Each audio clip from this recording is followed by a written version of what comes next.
Tạiនេះខ្ញុំចង់និយាយអំពីការព្យាបាលនិងប្រសិទ្ធភាពនៃការព្យាបាលជំងឺលើសឈាមការព្យាបាលជំងឺលើសឈាមមិនខុសពីការព្យាបាលជំងឺទឹកនោមផ្អែមទេគឺប្រើប្រាស់ជាតិគីមីប្រហាក់ប្រហែលគ្នានៅលើពិភពលោកទាំងមូលប៉ុន្តែដែលខុសគ្នានោះគឺមកអំពីមូលហេតុនៃការលើសឈាមរបស់មនុស្សម្នាក់ៗហ្នឹងវាខុសៗគ្នាអ្នកខ្លះមានមូលហេតុច្រើនអ្នកខ្លះមានមូលហេតុតិចហើយអ្នកខ្លះទៀតមិនទាំងដឹងអំពីមូលហេតុទៅទៀតពីព្រោះយើងមិនដែលតាមរកខុសគ្នាមួយទៀតគឺចំណីអាហារនិងការហាត់ប្រាណខុសគ្នាមួយទៀតនឹងជំងឺរ៉ាំរ៉ៃផ្សេងទូទៅនៅជុំវិញខ្លួនខុសគ្នាមួយទៀតនឹងរបៀបរស់នៅរបស់មនុស្សម្នាក់អ្នកខ្លះចូលចិត្តគេងគ្រប់គ្រាន់អ្នកខ្លះទៀតអត់គិតច្រើនស្មុគស្មាញកាត់ចិត្តអ្នកខ្លះទៀតការងារគាត់អត់មាន stress ទោះជា stress ក៏គាត់អត់យកមកគិតនៅក្នុងផ្ទះអ្នកខ្លះទៀតការងារគាត់ផឹកស្រាហើយ stress ដេកអត់គ្រប់កត្តាដំណរពូជខុសគ្នាហេតុដូច្នេះហើយបានជាការព្យាបាលជំងឺលើសឈាមថ្នាំប្រហាក់ប្រហែលគ្នានៅលើពិភពលោកប៉ុន្តែបានផលខុសៗគ្នាភាគច្រើនគឺមនុស្សមិនបានផ្ដោតអារម្មណ៍ទៅលើមូលហេតុនៃការលើសឈាមទេគាត់គិតតែម្យ៉ាងថាវាជាជំងឺដែលគ្មានមូលហេតុដែលរកមូលហេតុមិនឃើញជាជំងឺដែលត្រូវព្យាបាលមួយជីវិតហើយម្យ៉ាងទៀតគឺគាត់គិតថាអាយុខ្ញុំប៉ុណ្ណឹងហើយលើសឈាមជារឿងធម្មតាកាលខ្ញុំនៅរៀនជាង30ឆ្នាំមុនគេថាជំងឺលើសឈាមមានមូលហេតុ 10% 90% ទៀតអត់មានមូលហេតុទេហើយអាមានមូលហេតុរបស់គេហ្នឹងឧទាហរណ៍ថាសរសៃឈាមចេញពីបេះដូងនឹងវារួមតូចសរសៃឈាមនាំឈាមចូលតម្រងនោមនឹងវារួមតូចអ្នកខ្លះទៀតក៏ដោយសារជំងឺតម្រងនោមគាត់រលាកគាត់ខ្សោយតម្រងនោមអ្នកខ្លះទៀតថាមកពីជំងឺក្រពេញទីរ៉ូអ៊ីតឬក៏ក្រពេញខួរក្បាលអ្នកខ្លះក្រពេញអាដ្រីណាល់អ្នកខ្លះទៀតរលាកក្រពេញប្រូស្តាតអញ្ចឹងនឹង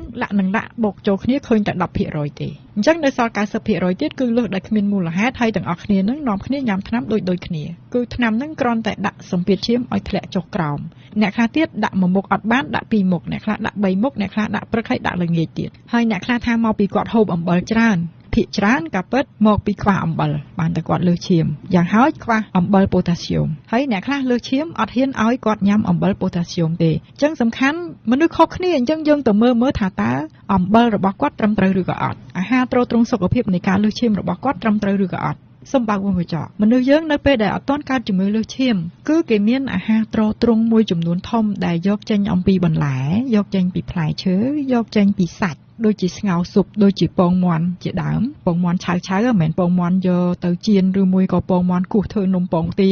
នំខេកឬក៏ដាក់ធ្វើនំប៉័ងទេមិនមែនណាពងមាន់យកទៅដុត400អង្សាសេហ្នឹងទេណាបិទវងកញ្ចក់វិញអញ្ចឹងអ្នកខ្លះគាត់លើសឈាមហ្នឹងគឺគាត់លើសដោយសារតែគាត់ខ្វះរបស់ដែលគាត់ប្រើប្រាស់ជាធម្មជាតិដើម្បីគ្រប់គ្រងកុំឲ្យលើសឈាមហើយសរីរាង្គនីមួយៗទាំងខួរក្បាលទាំងសួតទាំងថ្លើមទាំងតម្រងនោមសុទ្ធតែចូលរួមយ៉ាងសំខាន់នៅក្នុងការទប់មិនឲ្យមនុស្សលើសឈាមនិងមិនឲ្យមនុស្សធ្លាក់សម្ពាធឈាមឲ្យសម្ពាធឈាមនឹងថេរហើយអញ្ចឹងដើម្បីចាប់ផ្ដើមព្យាបាលជំងឺលើសឈាមមិនមែនឃើញយើងលើសឈាមហើយលើសខ្ពស់ហើយដាក់ថ្នាំទម្លាក់សម្ពាធឈាមតែមួយមុខទេគឺយើងត្រូវរកមូលហេតុរបស់វាអ្នកខ្លះមានមូលហេតុច្រើនណាស់គឺមានការខ្សោយសរីរាង្គដែលទប់សម្ពាធឈាមមានការធ្លាក់ចុះនៃអាហារចិញ្ចឹមមានមេរោគដែលផលិតជាតិពុលហើយសាមញ្ញបំផុតឡើងស្ករឡើងខ្លាញ់ឡើងអាស៊ីតយើងគ្រាន់តែគិតមើលប៉ុណ្ណេះនៅក្នុងសរសៃឈាមដូចនៅក្នុងទយោទឹកចឹងបើសិនមានតែឈាមដែលមានវត្ថុរាវហើយនឹងក្របឈាមរត់នៅក្នុងហ្នឹងគឺរត់ដោយស្រួលតែបើមានខ្លាញ់ច្រើនមានស្ករច្រើនវាស្អិតតតាក់ដូចយើងជិះឡានណាបើមាន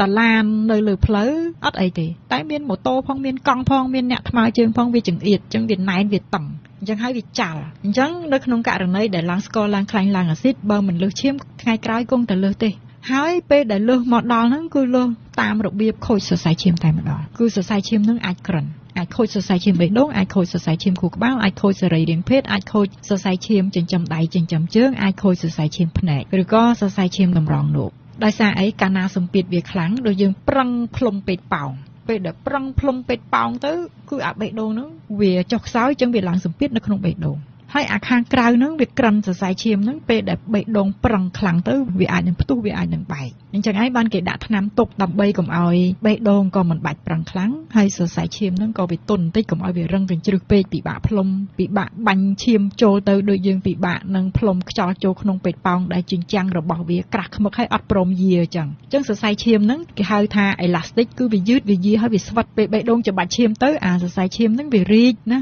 វារីកប៉ុន្តែវារួមវិញអាហ្នឹង គឺមកពីវាមានភាពស្វិតដូចជ័រកស៊ូអញ្ចឹងយើងទាញទៅហើយវារួញមកវិញទាញហើយរួញមកវិញអញ្ចឹងនៅពេលដែលយើងព្យាបាលជាពិសេសមនុស្សដែលមិនដែលលើសឈាមសោះលើកដំបូងដែលមកគឺឃើញអញ្ចឹងយើងព្យាបាលទៅអាចគាត់អត់ឡើងឈាម 2-3 ឆ្នាំហើយពេលនោះមិនចាំបាច់ឲ្យគាត់ញ៉ាំថ្នាំលើសឈាមទេនឹងក្នុងករណីដែលយើងចាប់ជាប់មុនតែបើសិនជាគាត់លើសឈាមហើយគាត់អត់រគាត់ដាក់តែថ្នាំលើសឈាមពីព្រោះគេមិនអាចមិនដាក់ទេប៉ុន្តែដាក់បដារបដានៅពេលដែលយើងព្យាបាលជាសម្ពាធឈាមវាមកធម្មតាវិញយើងសាកល្បងកាត់បន្ថយថ្នាំលើសឈាមអញ្ចឹងបានគេអាចផ្ដាច់បានថ្នាំលើសឈាមហ្នឹងតែបើយើងមិនរកមូលហេតុហើយយើងទុកឲ្យយើងលើសឈាម10ឆ្នាំអីហើយញ៉ាំថ្នាំ10ឆ្នាំអីហើយគេអត់ហ៊ានផ្ដាច់ទេគឺថ្នាំលើសឈាមហ្នឹងនៅញ៉ាំអាយុហ្នឹងគេញ៉ាំមកជីវិតហ្នឹងពីព្រោះអត់អ្នកណាហ៊ានទទួលខុសត្រូវទេតែមកដល់ញ៉ាំថ្នាំនឹង10ឆ្នាំហើយបើទោះជាអត់ឃើញលើសឈាមមានពេលខ្លះខ្ញុំក៏អត់ហ៊ានប្រាប់គេឲ្យគេផ្ដាច់ដែរតែបើសិនជាតបនឹងលើសថ្មីហ្នឹងស្រាប់តែយើងមិនទាន់ទាំងបានដាក់ថ្នាំលើសឈាមអីផងស្រាប់តែព្យាបាលទៅយើងសម្ពាធល្អមកវិញអាហ្នឹងយើងអត់ត្រូវការលេបថ្នាំទេ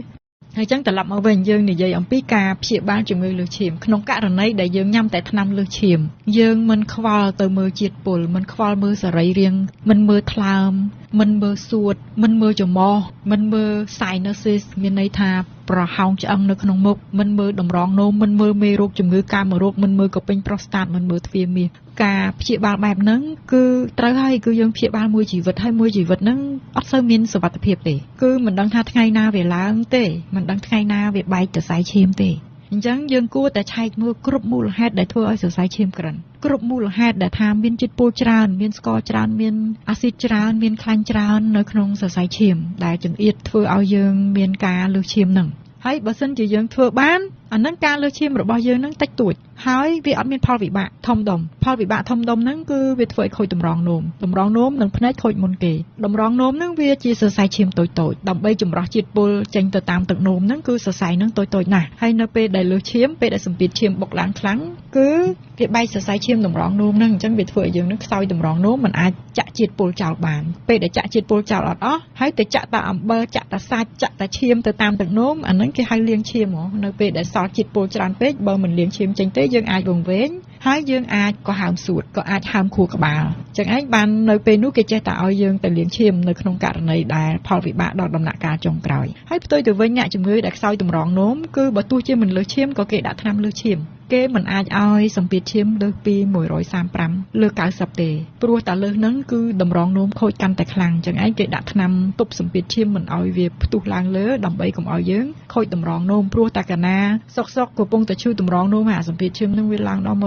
160វាអាចនឹងធ្វើឲ្យតម្រងនោមយើងហ្នឹងមានគ្រោះថ្នាក់ភ្លាមយើងអាចប្រើអត់បានយូរយើងអាចមានតម្រូវការត្រូវបន្ថែមកលៀនយើងចេះហៅថាដូរកលៀនប៉ុន្តែការពិតគេអត់ដូរទេគឺគេបន្ថែមយើងមានកលៀន2របស់យើងហើយគេបន្ថែមមួយទៀត